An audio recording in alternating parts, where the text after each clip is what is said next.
ever felt pressured to settle down. Well, imagine that pressure multiplied by an entire kingdom, with parliaments begging and ministers plotting. We are diving into a world where being a single royal heir meant your love life was everyone's business. One famous queen entertained over 20 serious marriage proposals during her reign, never saying yes to any. Another heir, a king no less, actually gave up his throne rather than be forced into a dynastic union. And get this, one royal mother had a list of 17 German princesses she personally inspected to find a wife for her son, the king. These are the times royal courts turned into high-stakes matchmaking operations to marry off their stubbornly single heirs. Number 6. The king with many lovers but no queen, and how his court panicked. King Charles II of England, Scotland, and Ireland ascended to the thrones in 1660, marking the restoration of the monarchy after years of civil war and the rule of Oliver Cromwell. He was 30 years old, charming, witty, and already known for his appreciation of women. While his numerous mistresses like the famous Barbara Palmer, Countess of Castlemaine, and later Nell Gwynn provided companionship and, indeed, many children, none of these offspring were legitimate. This was a massive problem for a country desperate for stability and a clear line of succession. The English civil wars, which had begun in 1642, were still a fresh and painful memory. The execution of Charles's father, King Charles I, in 1649, had shaken the very foundations of the nation. Now, with the monarchy restored, the most pressing need was an heir born in wedlock to secure the Stuart dynasty and prevent another succession crisis. The pressure on Charles to marry and produce a legitimate Protestant heir was immense from the moment he stepped back onto English soil. His chief minister, Edward Hyde, soon to be Earl of Clarendon, was particularly anxious. Clarendon saw royal marriage not just as a means to an heir, but as a way to forge crucial foreign alliances and bring a degree of respectability and order to a court that was quickly gaining a reputation for revelry and licentiousness. Charles, however, seemed in no particular hurry. He enjoyed his freedom, his mistresses, and the pleasures of his newfound kingship. He was not by nature inclined to be tied down, and the idea of a politically expedient marriage to a foreign princess he had never met likely held little personal appeal. His famous quote, "God will not damn a man for taking a little unregular pleasure by the way," perhaps summed up his personal philosophy, but it did little to reassure his worried counselors. Court, Parliament, and the public watched and waited. Every new rumor of a royal mistress or another illegitimate child, of which Charles would eventually acknowledge at least 14, only heightened the anxiety. King's brother, James, Duke of York, was the heir presumptive. James had secretly married Anne Hyde, Clarendon's daughter, in 1660, a match that initially caused a scandal but eventually produced two future queens, Mary II and Anne. However, James's later conversion to Catholicism in the late 1660s would make him a deeply unpopular heir in staunchly Protestant England, further underscoring the need for Charles to have his own Protestant children. The scheming for Charles's marriage began almost immediately. The marriage market for a king of England, even one whose throne had recently been restored, was a complex web of European dynastic politics, religious considerations, and financial negotiation. Dozens of potential brides were considered. Protestant princesses were naturally the preferred choice for many in England. German princesses from various states were mooted. Henrietta Rantzau, a Danish noblewoman, was considered. So were princesses from the smaller Italian states, though their Catholicism was a drawback. The Spanish ambassador relentlessly pushed for a Habsburg match, suggesting various Austrian archduchesses or Spanish infantas. A Spanish alliance had historical precedent, but Spain was a declining power, and deeply Catholic. France, under the young and ambitious King Louis XIV, was also a key player. Louis, Charles's first cousin, was keen to exert French influence. He subtly steered Charles away from Spanish or imperial candidates and towards alliances that would benefit France. One of the most prominent early candidates was Catherine of Braganza, Infanta of Portugal. Portugal was fighting for its independence from Spain and desperately needed powerful allies. An English alliance, cemented by a royal marriage, would be a major diplomatic coup for the Portuguese House of Braganza. Portuguese offered a truly enormous dowry: the port cities of Tangier in North Africa and Bombay in India, trading privileges in Brazil and the East Indies, and a staggering sum of 2 million Portuguese crowns, which equated to roughly 300,000 pounds sterling at the time. This was an incredibly tempting offer for Charles, whose government was perpetually short of funds. The negotiations for Catherine's hand were complex and protracted, lasting for many months throughout 1660 and 1661. Portuguese delegation, led by Francisco de Melo, Marquis de Sade, worked tirelessly. There was significant opposition. The Spanish ambassador in London, Watteville, did everything in his power to sabotage the Portuguese match, spreading rumors about Catherine's appearance, her supposed infertility, and the instability of the Portuguese throne. He even threatened war. Some English councillors were also wary, concerned about Catherine's Catholicism and the potential entanglements of supporting Portugal against Spain. The Earl of Bristol, a Catholic peer with Spanish sympathies, argued strongly against. Clarendon, however, became a key proponent of the Portuguese match. He saw the strategic and financial benefits. Tangier could become a vital Mediterranean naval base, and Bombay offered a foothold in the lucrative Indian trade. The sheer size of the dowry was also a powerful argument. Louis XIV of France secretly supported the match too, as it would weaken Spain and tie England closer to French interests, even offering Charles a secret loan of 300,000 crowns to help him resist Spanish pressure. Charles himself was eventually persuaded. Perhaps it was the dowry, the strategic advantages, or simply the growing pressure to make a decision. He famously told his council in May 1661 that he had decided to marry Catherine, and that he could not find one that he liked so well as the Infanta of Portugal.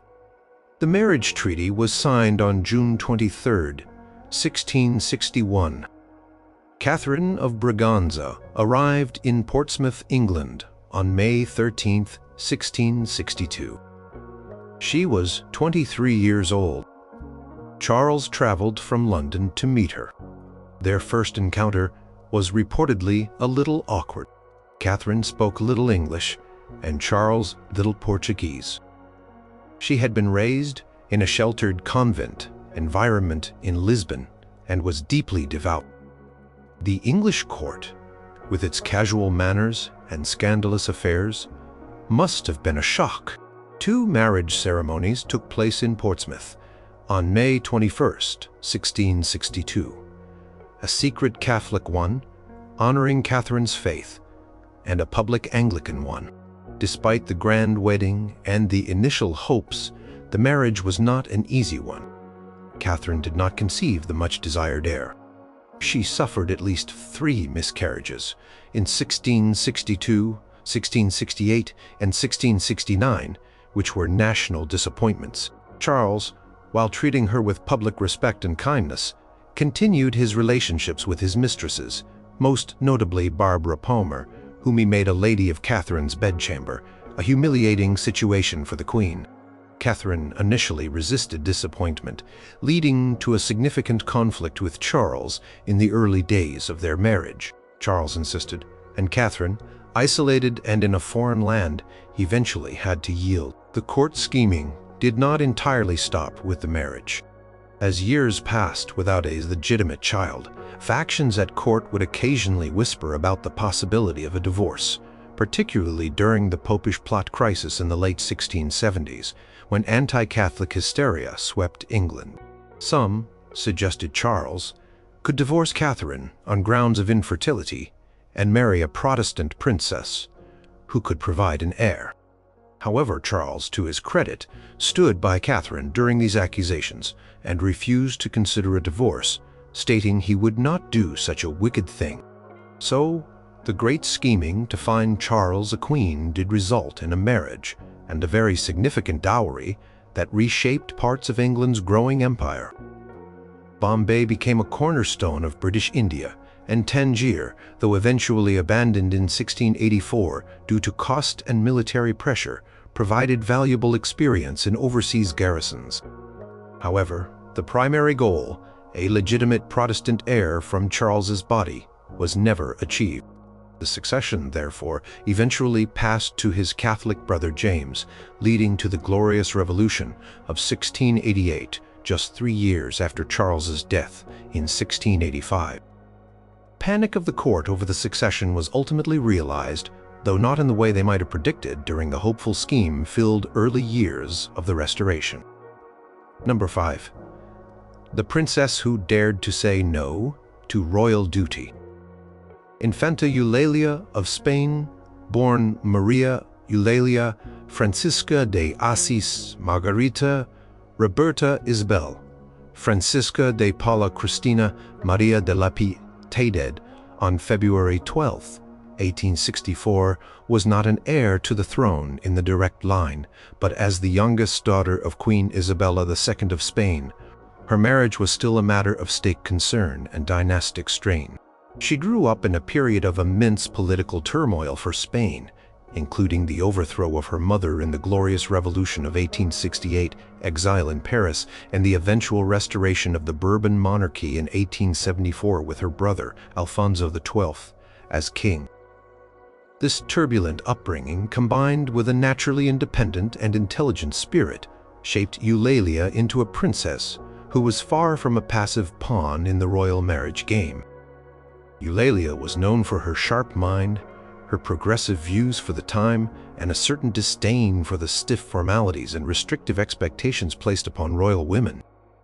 She was an avid reader, a keen observer, and later in life, a published author who would write candidly, sometimes controversially, about European royalty and society. Even as a young woman, there were signs that she would not easily conform. Primary schemers in her marital destiny were her mother, the exiled Queen Isabella II, and her brother, King Alfonso XII, once he was on the throne. For them, Eulalia's marriage was an opportunity to strengthen family ties, secure alliances, or at least ensure she was settled in a manner befitting her rank. Pressure for Eulalia to marry began in her late teens and early 20s, a typical age for royal princesses of that era. Several candidates were considered. Being a Spanish infanta from the restored Bourbon line made her a respectable, though perhaps not a top-tier, dynastic prize. Spain was no longer the dominant European power it had once been. However, family connections remained important. One of the most persistent candidates pushed by her family was her first cousin, Prince Antonio de Orleans Bourbon, Duke of Galliera. Antonio was the son of Antoine, Duke of Montpensier, and Infanta Luisa, Fernanda of Spain, Eulalia's maternal aunt. This made Antonio and Eulalia double first cousins, a type of close-kin marriage common in royal families at the time to consolidate bloodlines and property despite the known genetic risks. Eulalia was not enthusiastic about the prospect of marrying Antonio. She found him uninspiring, and the idea of such a close family marriage did not appeal to her independent nature. She craved a life with more freedom and intellectual stimulation than she imagined a conventional marriage to a man like Antonio would offer. In her memoirs, Memoirs of a Spanish Princess, H.R.H. the Infanta Eulalia, written much later in 1915, she hinted at her reluctance and her desire for something different. She wrote about the expectations placed on princesses. A princess is doubly a woman. First, because she is a woman, and second, because she is a princess. From her cradle she is taught that she must please, that she must be all things to all men, that her own preferences must never be asserted. This insight reveals the framework she was trying to resist. Courtship, if it could be called that, was heavily chaperoned and formal. Eulalia's brother, King Alfonso XII, was keen on the match. He saw it as a way to heal old family rifts. The Montpensier branch of the family had, at times, been rivals to Isabella II's line. A marriage between Eulalia and Antonio would help to consolidate the Spanish Bourbon family. Queen Isabella also supported the union. Eulalia, however, delayed and prevaricated as much as she dared. She was in her early 20s, and while defiance was difficult, she was not a meekly obedient character. Her resistance was not an outright, public refusal, which would have been a major scandal. Instead, it was a more subtle campaign of showing lack of interest, perhaps hoping the match would fall through or that her family would relent and find another, more compatible candidate. For a princess of that era, even this level of passive resistance was significant. Royal women were largely expected to accept the matches made for them by their families for reasons of state or dynastic advantage. Personal happiness or compatibility was often a secondary consideration, if considered at all. Pressure mounted. King Alfonso XII was particularly insistent. He himself had made a love match for his second marriage to Maria Christina of Austria after the tragic death of his first wife, Mercedes of Orleans. However, he did not seem inclined to grant his sister the same freedom of choice, or perhaps he genuinely believed the match with Antonio was suitable and advantageous. Eulalia was living in a gilded cage, surrounded by expectations and family pressure. She was financially dependent on her family and had limited agency over her own life, a common situation for unmarried royal women. The schemes to ensure the marriage went ahead involved continuous family discussions, letters exchanged between the Spanish court and the exiled Isabella in Paris, and the social pressure of the aristocratic circle in which they moved. Antonio, for his part, seemed willing enough to go through with the marriage. He was a military man, and marrying an Infanta of Spain would enhance his status. Eventually, Eulalia's quiet resistance was worn down. The combined will of her brother the king and her mother was too much to withstand indefinitely. On March 6, 1886, at the age of 22, Infanta Eulalia married Prince Antonio de Orleans y Bourbon in Madrid. The wedding was a grand affair, as befitted a royal marriage. However, Eulalia's personal feelings about the union remained ambivalent at best. The marriage, as Eulalia might have anticipated, was not a happy one. They had two sons who survived to adulthood, Alfonso and Luis Fernando, but the couple's personalities and interests diverged significantly. Antonio was reportedly a spendthrift and unfaithful. Eulalia continued to crave intellectual pursuits and a degree of independence that was unusual for a married woman of her station at the time. She traveled extensively, sometimes to escape her unhappy marriage, and became known for her somewhat unconventional behavior and outspokenness. She famously attended the World's Columbian Exposition in Chicago in 1893 as a representative of the Spanish crown, where her intelligence and relatively modern attitudes made a positive impression.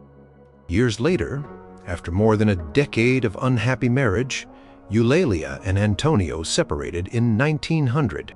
They would live largely separate lives thereafter, though they never officially divorced, which was difficult to obtain at that time, especially for royals. Eulalia carved out a life for herself as a writer and a royal commentator, often living in Paris, away from the constraints of the Spanish court. Her books caused some scandal due to their frankness about royal life. Infanta Eulalia's story is one of a princess who, while ultimately unable to avoid the dynastic marriage planned for her, showed a distinct reluctance and a yearning for personal autonomy that was quite remarkable for her time and position. Her subtle no was drowned out by the demands of royal duty and family pressure, but her later life demonstrated her continued pursuit of independence. The schemes to marry her off succeeded in the short term, fulfilling the dynastic requirements, but they failed to account for the spirit of the woman they were trying to control. She lived until 1958, dying at the age of 94, a long life that saw immense changes in the world and in the role of royalty. Number 4. Mama's Boy, King, and the Great Princess Hunt. When George III ascended the British throne on October 25, 1760, he was a young man of 22, unmarried, and according to many contemporary accounts, rather serious and principled, if somewhat inexperienced.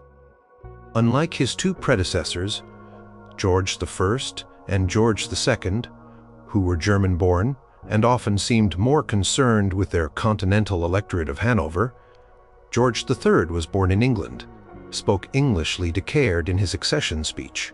Born and educated in this country, I glory in the name of Britain.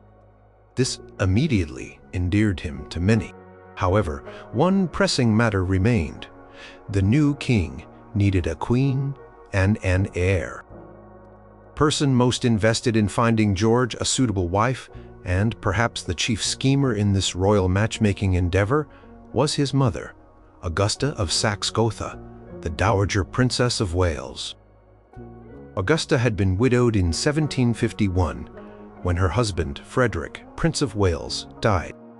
She had since dedicated herself to the upbringing of her eldest son, George, an endeavor in which she was closely assisted by John Stuart, 3rd Earl of Bute, George's tutor, and a man who wielded considerable influence over both mother and son. Augusta was determined that George should marry a Protestant princess, someone who would be a suitable consort and, crucially, not bring any troublesome foreign political entanglements or possess an overly independent or scheming nature herself. She wanted a queen who would be a good, subservient wife and mother, and not a political player. George himself, in his youth, had harbored a romantic attachment to Lady Sarah Lennox, the beautiful great-granddaughter of King Charles II. He had been quite infatuated with her in 1759 and 1760, and there were even whispers that he might wish to marry her. Lady Sarah was undeniably charming and well-connected, but she was a British subject, not a foreign princess, and such a match would have been highly controversial. It risked creating factionalism at court and was seen as unsuitable for a king of Great Britain who needed to make a dynastic marriage for reasons of state. Princess Augusta and Lord Bute were firmly against any such notion. They successfully steered George away from this youthful infatuation, persuading him that his duty lay in a politically sound Protestant royal marriage. George, dutiful and perhaps a little insecure, acquiesced to his mother's guidance. The brief flirtation with Lady Sarah Lennox ended in the summer of 1760, just before he became king. With George now on the throne and unattached, the Great Prince's Hunt, as it has sometimes been called, began in earnest in late 1760 and early 1761. Criteria were quite specific. The prospective bride had to be Protestant, of royal blood, preferably German, as the Hanoverian dynasty itself was German, healthy and ideally not too clever or ambitious. Princess Augusta and Lord Bute did not want a queen who would try to meddle in politics or challenge their own influence over the young king. The task of scouting for suitable candidates fell largely to Colonel David Graham, a trusted courtier. He was dispatched to continental Europe with a list of potential German principalities to visit and eligible princesses to discreetly inspect. It was a delicate mission. He was to observe their appearance, temperament, education, and general suitability without raising too many overt expectations or causing diplomatic incidents. He sent back detailed reports to Princess Augusta and Lord Bute. It was said that Augusta had a list of around 17 eligible German princesses that were under consideration at one point or another. The reports covered various aspects. For instance, one princess from the house of Brandenburg-Schwat was deemed too flirtatious and fond of courtly intrigue. Another was considered, but her family connections were thought to be problematic. Some were too old, others too young. The health and genetics of the candidates' families were also scrutinized, as the primary purpose was to secure the succession with healthy heirs. Princess Augusta, drawing on Graham's reports and her own network of contacts in the German courts, carefully winnowed down the list. Choice eventually fell upon Princess Sophia Charlotte of Mecklenburg-Strelitz. Mecklenburg-Strelitz was a small, relatively insignificant duchy in northern Germany. This was actually seen as an advantage. Charlotte was not from a powerful ruling family that might try to exert undue influence on British policy. She was 17 years old, reportedly modest, well-educated in practical matters and languages, though not deeply intellectual in a way that might threaten, and from a family known for its Protestant piety and good health. Colonel Graham's report on Charlotte was favorable. He described her as having a lively and sensible countenance, if not a stunning beauty, and a generally amiable disposition. One story, possibly apocryphal but widely circulated, claimed that Charlotte had written a sensible letter to Frederick the Great of Prussia, lamenting the ravages of war in her region, and this letter, somehow coming to George's attention, impressed him with her good sense and compassion. Proposal was formally made in the summer of 1761. Charlotte, who likely had little say in the matter, accepted. The marriage negotiations were swift. There were no major political obstacles, and the dowry was set at £100,000. On August 14, 1761, Charlotte set sail from Cuxhaven for England. Her journey was beset by storms, taking 10 days to reach Harwich. She finally arrived in London on September 8, 1761, tired but composed. She met King George III for the first time that very day at St. James's Palace. He was 23, she was 17. By all accounts, George was kind and reassuring to his young bride, who was understandably nervous, arriving in a strange country whose language she barely spoke, to marry a king she had never seen. The wedding took place just hours later, on the evening of September 8, 1761, in the Chapel Royal at St. James's Palace. It was a magnificent ceremony. 2 weeks later, on September 22nd, they were crowned together at Westminster Abbey. Princess Augusta's and Lord Bute's scheme to find a suitable, tractable, and fertile queen for George III proved to be remarkably successful. At least in terms of its stated aims, Charlotte was not a dazzling beauty, nor was she a political intriguer. She learned English, adapted to British customs, and dedicated herself to her role as queen, consort, and mother. She developed a genuine affection and strong partnership with George. Their marriage was for many years a model of domestic felicity, a stark contrast to the dysfunctional marriages of George I and George II. Most importantly, for the schemers and the nation, Queen Charlotte fulfilled her primary duty by producing heirs, lots of them. Her first child, George, Prince of Wales, the future George IV, was born on August 12, 1762, less than a year after the wedding. In total, George and Charlotte had 15 children, 13 of whom survived to adulthood. This secured the Hanoverian succession for generations. Charlotte also became a patron of the arts, particularly music. She was a supporter of Mozart and was known for her interest in botany. So, the Great Princess Hunt, orchestrated by Princess Augusta, with George's dutiful cooperation, concluded with a marriage that brought stability and a plethora of heirs to the British throne. While the process might seem cold and calculated by modern standards, a young king allowing his mother and her advisor to essentially pick his wife from a catalogue of foreign princesses, it was entirely typical of royal marriages in the 18th century. George's initial infatuation with the subject was quashed, and duty prevailed. The chosen Princess Charlotte proved to be a steadfast and loyal consort through George's long and often troubled reign, which included bouts of severe mental illness. The scheme, born out of a desire for a secure succession and a stable monarchy, achieved its main objectives with notable success. Number 3. The Dreamer King Who Ditched His Bride-to-be. King Ludwig II of Bavaria, often called the Swan King or the Fairy Tale King, is one of history's most enigmatic and romantic royal figures. He ascended the Bavarian throne in 1864 at the young age of 18, handsome, idealistic, and passionate about art, music, especially Richard Wagner, and elaborate, fantastical architecture.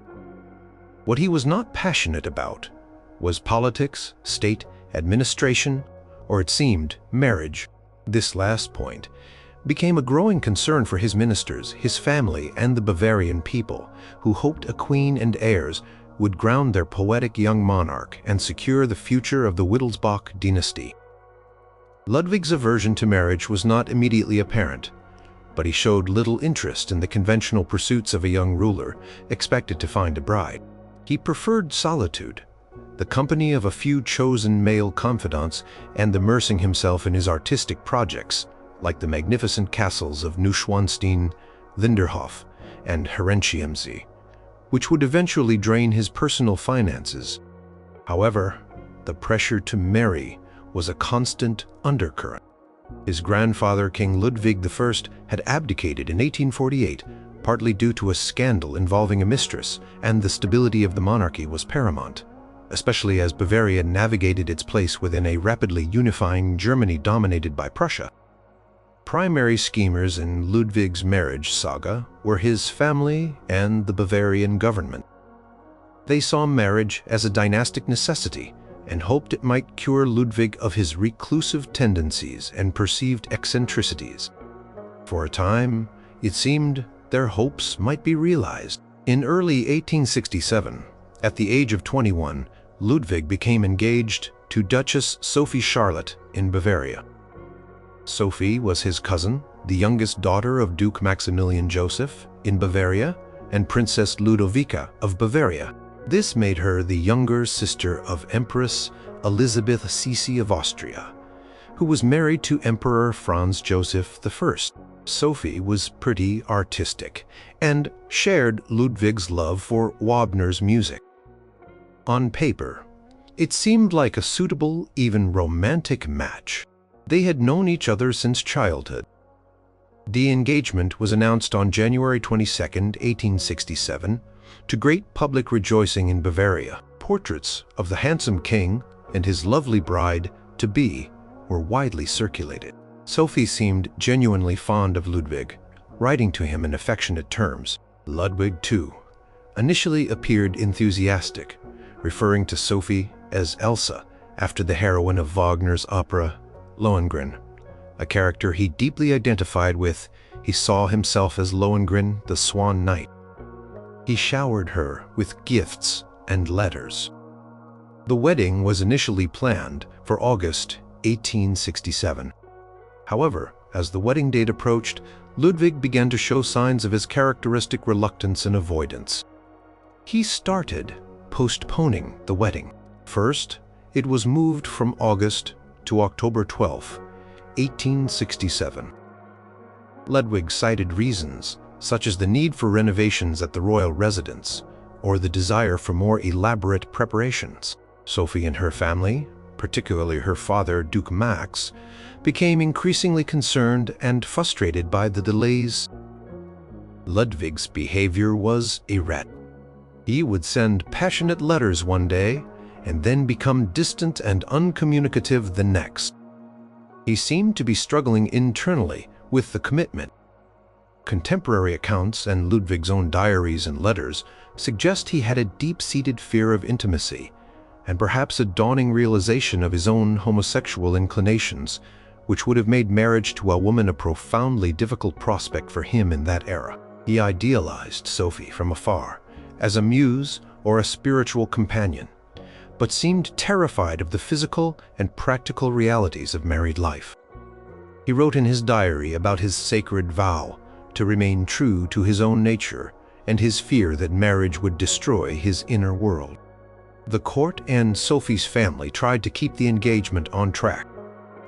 Duke Max in Bavaria wrote stern letters to Ludwig, urging him to set a firm date and honor his commitment. There were meetings and attempts to smooth things over, but Ludwig became increasingly elusive. He retreated to his remote mountain lodges, like Berg Castle or Hohenschwangau, making it difficult for officials or Sophie's representatives to even reach him. He ordered further postponements of the wedding. The date was pushed back to November 28, 1867, then indefinitely. The situation became a public embarrassment. Rumors circulated about the king's strange behavior and the uncertain fate of the royal engagement. Sophie was in an agonizing position, her life on hold, her reputation potentially at stake. She was deeply devoted to Ludwig, even writing to him, "Do not doubt my love, I will wait for you." But Ludwig's resolve to escape the marriage seemed to be hardening. Finally, in early October 1867, just before the repeatedly postponed wedding was supposed to take place, Ludwig took the decisive step. He wrote a letter to Sophie, breaking off the engagement. In his letter, he tried to soften the blow, speaking of his deep spiritual connection to her, but explaining that he could not go through with the marriage. He referred to her as an angel and suggested that the crown of thorns of being his wife was too heavy for her. He released her from their bond. The official announcement of the broken engagement was made on October 10, 1867. It caused a sensation and considerable disappointment in Bavaria. Sophie was heartbroken and humiliated. Her father, Duke Max, was furious. He reportedly said that if Ludwig were not the king, he would challenge him to a duel. To salvage Sophie's reputation and allow her to move on, Duke Max quickly arranged another match for her. Within a year, in September 1868, Sophie married Prince Ferdinand d'Orléans, Duke of Alençon, a grandson of the French king Louis-Philippe I. Her life, however, would take a tragic turn. She died in a fire at a charity bazaar in Paris in 1897.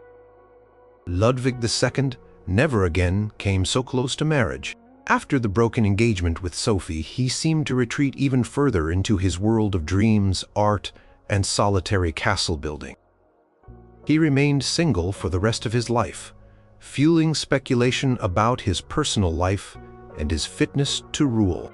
The pressure from his government to marry and produce an heir never entirely ceased, but Ludwig steadfastly resisted all such overtures. He famously stated, "I wish to remain an eternal enigma to myself and to others."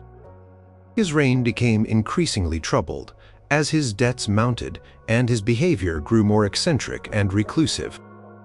In June 1886, at the age of 40, Ludwig was declared mentally unfit to rule by a government commission, a decision heavily influenced by his ministers who were exasperated by his spending and neglect of state duties.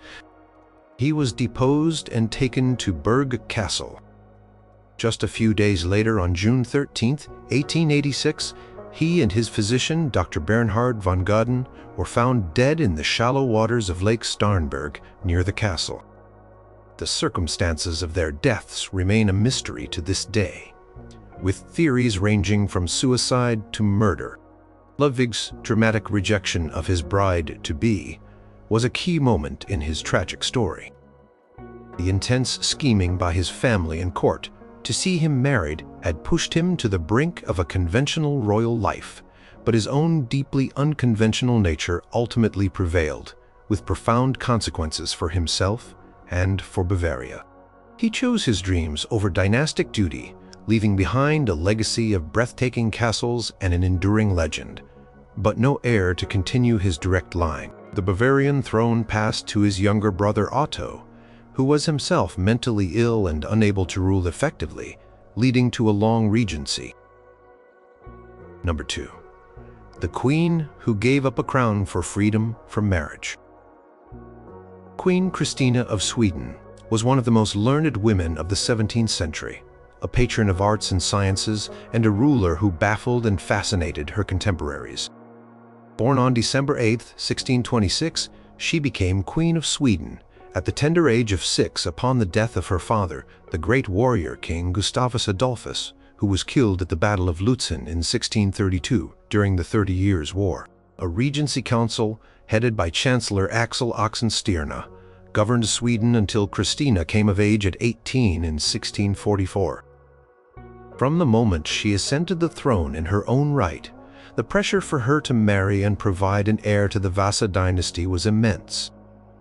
Sweden was a major European power at this time, a dominant force in Northern Europe, and the continuation of the royal line was considered vital for national stability and prestige.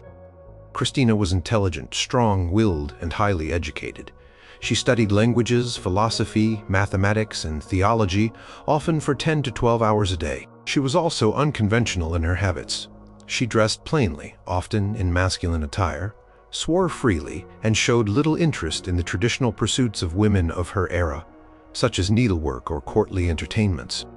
Most significantly, she displayed a profound aversion to marriage. The primary schemers pushing for Christina's marriage were the members of her council, particularly Chancellor Oxenstierna and the Swedish Riksdag, the parliament. They saw it as her foremost duty. Numerous suitors were proposed from various European royal and noble houses. Candidates included her cousin Charles Gustav of Palatinate Zweibrücken, who would eventually succeed her, Frederick William, the Great Elector of Brandenburg, the King of Poland, the King of Spain, and various German princes. Each potential match came with its own set of political and dynastic implications. A marriage to Charles Gustav, for instance, would keep the crown within a closely related branch of the Vasa family. A match with Brandenburg could forge a powerful Protestant alliance. Christina, however, resisted all these proposals with skill and determination. She would engage in diplomatic discussions, entertain envoys, and consider the offers, but she never committed. She often stated that she was married to Sweden, or that she could not imagine subjecting herself to the will of a husband. She valued her independence and intellectual freedom above all else. She once famously declared, "I would rather choose death than a man." For a queen in the 17th century, this was a radical and shocking stance. The expectation was that a female ruler would marry, and her husband would often take on a significant, if not dominant, role in governance.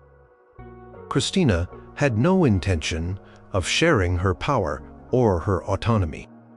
Her reasons for avoiding marriage were likely complex. Beyond her desire for personal freedom, some historians suggest she may have had an aversion to the physical aspects of marriage and childbirth, or perhaps she harbored romantic feelings for women, such as her lady-in-waiting Evasper, to whom she wrote passionate letters. Regardless of her private motivations, her public stance was one of firm resistance to the idea of a consort. Pressure from her council and the Riksdag was relentless. They argued, pleaded, and cajoled.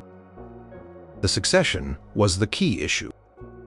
If Christina died without an heir, Sweden could be plunged into a succession crisis or fall under the influence of a foreign power through a disadvantageous marriage alliance forced upon a weaker successor. Christina understood these concerns. As a compromise, and to alleviate some of the pressure, she eventually agreed in 1649 to name her cousin Charles Gustav as her heir presumptive. This was a significant step, as it provided a clear successor, but it did not fully satisfy those who still hoped she would marry and produce a direct Vasa heir. Naming Charles Gustav also caused some political friction, as it dashed the hopes of other aspirants and their supporters. Even with an heir named, the calls for her to marry continued. albeit perhaps with slightly less urgency. Christina, however, was moving in a different direction entirely. She had become increasingly drawn to Roman Catholicism, a faith strictly forbidden in staunchly Lutheran Sweden. Her studies, her correspondence with European intellectuals, including René Descartes, whom she famously invited to her court in Stockholm in 1649, and her own spiritual questioning led her down this path. Catholic monarch on the Swedish throne was unthinkable. It would violate the fundamental laws of the kingdom and provoke rebellion. Christina began to secretly plan her abdication. She realized that she could not reconcile her personal desires, her wish to convert to Catholicism and her refusal to marry, with her duties as Queen of Sweden. The scheming of her court to marry her off, which had been a constant feature of her reign for a decade, ultimately played a part in her decision to give up the throne. If she could not rule on her own terms, which included remaining single and intellectually sovereign, then she would not rule at all. In 1651, Christina first broached the idea of abdication to her stunned council, but they persuaded her to reconsider. However, her resolve hardened. By 1654, her plans were firm. On June 6, 1654, at the age of 27, Queen Christina of Sweden formally abdicated her throne in a ceremony at Uppsala Castle. She renounced her crown in favor of her cousin Charles Gustaf, who became King Charles X. Gustaf. It was a momentous and unprecedented act. Female rulers had been deposed or had died childless, but for a young, healthy queen at the height of her powers to voluntarily relinquish her crown, partly to avoid marriage and pursue her personal convictions, was astonishing to 17th-century Europe. Immediately after her abdication, Christina left Sweden, famously disguised as a man to travel more freely through Danish territory. Sweden and Denmark were often rivals. She traveled through Europe, eventually making her way to Brussels, where, on December 24, 1654, she secretly converted to Catholicism. Her public conversion took place in Innsbruck, Austria, on November 3, 1655. She then settled in Rome, where she became a prominent figure in the city's cultural and intellectual life, establishing a renowned salon and patronizing artists and musicians. She lived in Rome for most of the remainder of her life, though she made a few attempts to regain political power, notably by trying to become Queen of Naples in 1656–1657, an effort that failed. Christina never married. She remained true to her lifelong aversion to matrimony, even after abdicating. She died in Rome on April 19, 1689, at the age of 62, and was buried in St. Peter's Basilica, a rare honor for a woman and a convert. Her decision to abdicate, driven by a complex mix of religious conviction, intellectual independence, and a profound refusal to be forced into a dynastic marriage, remains one of the most remarkable stories of royal history. The relentless schemes of her court to secure an heir through her marriage had the entirely unforeseen consequence of losing their queen altogether. She chose freedom, as she defined it, over the constraints of her royal destiny. Number 1. The Virgin Queen and the Never-Ending Marriage Game. Queen Elizabeth I of England, who reigned from November 17, 1558, until her death on March 24, 1603, is perhaps the most famous, stubbornly single heir in history. Her 44-year reign, known as the Elizabethan era, was a golden age for England, but it was also characterized by a decades-long high-stakes political drama centered on one question: whom, if anyone, would the Queen marry? From the moment she ascended the throne, at the age of 25, young, Protestant, and the last of Henry VIII's legitimate children, the pressure on her to marry and produce an heir was enormous. England had just emerged from the turbulent and religiously divisive reign of her Catholic half-sister, Mary I. Mary's marriage to Philip II of Spain had been deeply unpopular and had dragged England into a costly war with France. Elizabeth's own legitimacy had been questioned throughout her early life. Her mother, Anne Boleyn, had been executed, and Elizabeth herself had been declared illegitimate by her father before later being restored to the line of succession. The need for a clear, undisputed Protestant heir was paramount to secure the Tudor dynasty and prevent a return to civil strife or foreign domination. The chief schemers in the Elizabethan marriage game were her Privy Council, led by astute statesmen like Sir William Cecil, later Lord Burleigh. Parliament also repeatedly petitioned the Queen to marry. Foreign ambassadors and rulers across Europe saw Elizabeth's single status as a diplomatic opportunity or a point of vulnerability. Elizabeth herself was the central, enigmatic player, masterfully using her eligibility as a tool of statecraft, keeping hopes alive in various quarters while committing to none. Her reasons for remaining single were, and still are, debated by historians. Perhaps it was a deeply personal choice.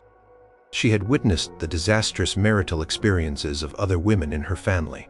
Her mother's execution, Catherine Howard's execution, Catherine Parr's narrow escape. Her sister Mary's unhappy marriage to Philip of Spain offered another cautionary tale. Elizabeth may have feared losing her autonomy and power to a husband, as was common for female rulers at the time. She once told Parliament, "I have already joined myself in marriage to a husband, namely the Kingdom of England." She also famously declared, "I will have but one mistress here, and no master." There were also suggestions that she might have had a psychological aversion to marriage, or perhaps even a physical reason, though these are speculative.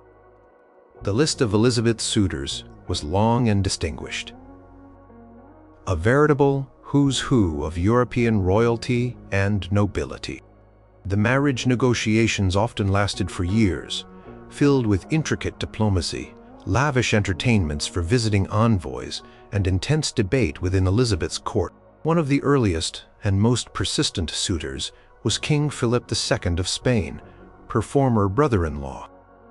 Shortly after Mary I's death in 1558, Philip, keen to retain his influence over England and restore Catholicism, proposed marriage to Elizabeth. This was politically fraught. Elizabeth was Protestant, and the English people were largely against another Spanish match. Elizabeth skillfully temporized, neither accepting nor outright rejecting Philip for several months, using the proposal to gauge European reactions and consolidate her own position, before politely declining in early 1559, citing religious differences and the issue of papal dispensation. Then there were the Habsburgs. Archduke Charles of Austria, son of the Holy Roman Emperor Ferdinand I, was a serious contender for many years in the 1560s. He was Catholic, which was a major stumbling block for Elizabeth's Protestant councillors and Parliament. Negotiations dragged on for nearly a decade, from 1559 to around 1568. Elizabeth seemed to give him genuine consideration, or at least appeared to. The sticking point was always religion. Charles would not convert to Protestantism, and Elizabeth would not agree to him practicing Catholicism publicly in England. Despite numerous embassies and discussions, the match eventually fizzled out. Eric XIV of Sweden was another suitor in the early years of her reign. He was Protestant and a king in his own right. He sent lavish gifts and pursued Elizabeth with great ardor from 1559 to 1562, even offering to come to England in person. Elizabeth kept him on the hook for a while, finding his attentions useful as a counterbalance to other potential alliances, but ultimately she showed no real inclination to accept him. His eventual mental instability and deposition made the prospect even less appealing. Perhaps the most controversial and emotionally charged of Elizabeth's potential consorts was her own subject, Lord Robert Dudley, later Earl of Leicester. Dudley was Elizabeth's childhood friend and master of the horse. They shared a close, affectionate relationship, and many believed Elizabeth was genuinely in love with him. Dudley was ambitious and handsome, but he was also married. When his wife Amy Robsart died in suspicious circumstances in September 1560, found at the bottom of a flight of stairs, a huge scandal erupted. Though an inquest ruled Amy's death accidental, many suspected Dudley had arranged her murder to free himself to marry the Queen.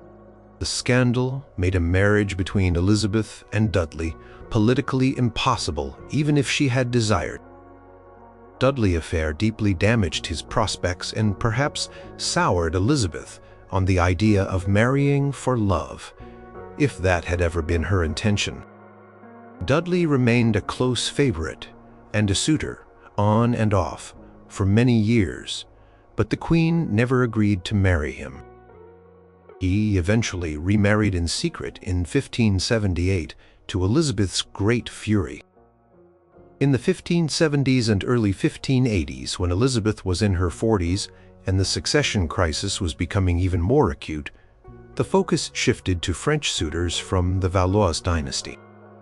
First, there was Henry, Duke of Anjou, younger brother of King Charles IX of France. He was Catholic and about 17 years younger than Elizabeth. Negotiations began around 1570. This match was promoted as a way to secure an alliance with France against the growing power of Spain. However, Anjou was staunchly Catholic and reportedly mocked Elizabeth's age and appearance. The negotiations collapsed in 1571. Attention then turned to Henry's even younger brother, Francis, Duke of Alençon and later Duke of Anjou, often referred to as Monsieur or Elizabeth's frog. He was more than 20 years younger than Elizabeth and physically unimpressive, scarred by smallpox.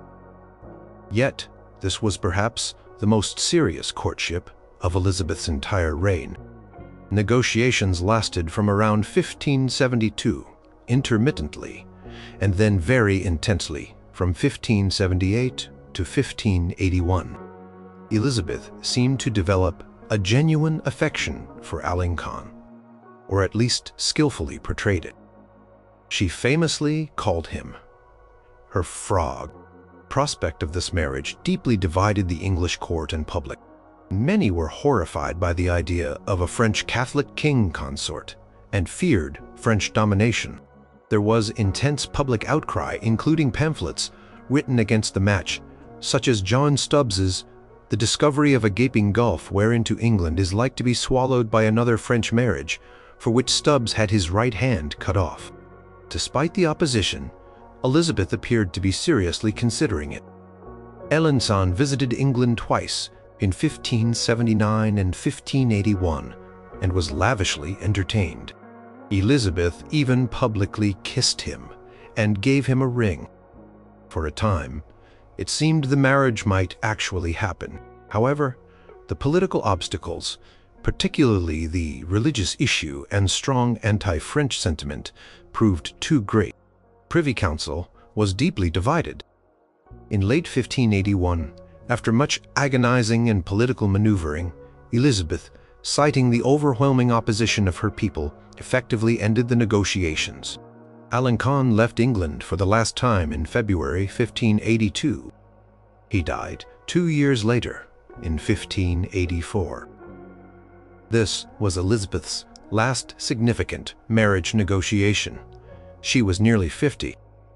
Throughout her reign, Elizabeth faced over 20 serious marriage proposals or inquiries. Each time, the court and country were thrown into a fever of speculation and political maneuvering. Each negotiation involved immense diplomatic effort, cost, and risk. Her counselors, like Burleigh and Sir Francis Walsingham, spent countless hours drafting treaties, advising the Queen, and managing the political fallout of her romantic indecisions. By the mid-1580s, it became increasingly clear that Elizabeth would likely never marry. She had successfully navigated decades of pressure, using her single status as a diplomatic weapon, playing suitors off against each other, and maintaining her own authority. She cultivated the image of the Virgin Queen, married to her kingdom and her people. This image became a powerful part of her royal mystique and a source of national pride, especially after the defeat of the Spanish Armada in 1588. However, the problem of the succession remained. With no direct heir, the Tudor dynasty would end with her. This was a constant source of anxiety for her ministers. Elizabeth famously refused to name a successor until she was on her deathbed, fearing it might make her a target or create factions around the heir presumptive. Her nearest Protestant relative with a strong claim was James VI of Scotland, son of her executed Catholic cousin Mary, Queen of Scots. Secret negotiations took place between James's representatives and Elizabeth's chief minister, Robert Cecil, Burleigh's son, in the final years of her reign to ensure a smooth transition. When Elizabeth I died on March 24, 1603, at the age of 69, she had ruled for over 44 years and had never married. Crown passed relatively peacefully to James VI of Scotland, who became James I of England, uniting the two kingdoms under one monarch. The never-ending marriage game, which had dominated so much of her reign and preoccupied her court for decades, was finally over. Elizabeth had defied all expectations and pressures, choosing to rule alone, and in doing so, left an indelible mark on English and world history. The schemes to marry her off, though numerous and elaborate, ultimately met with her unyielding and perhaps calculated resistance.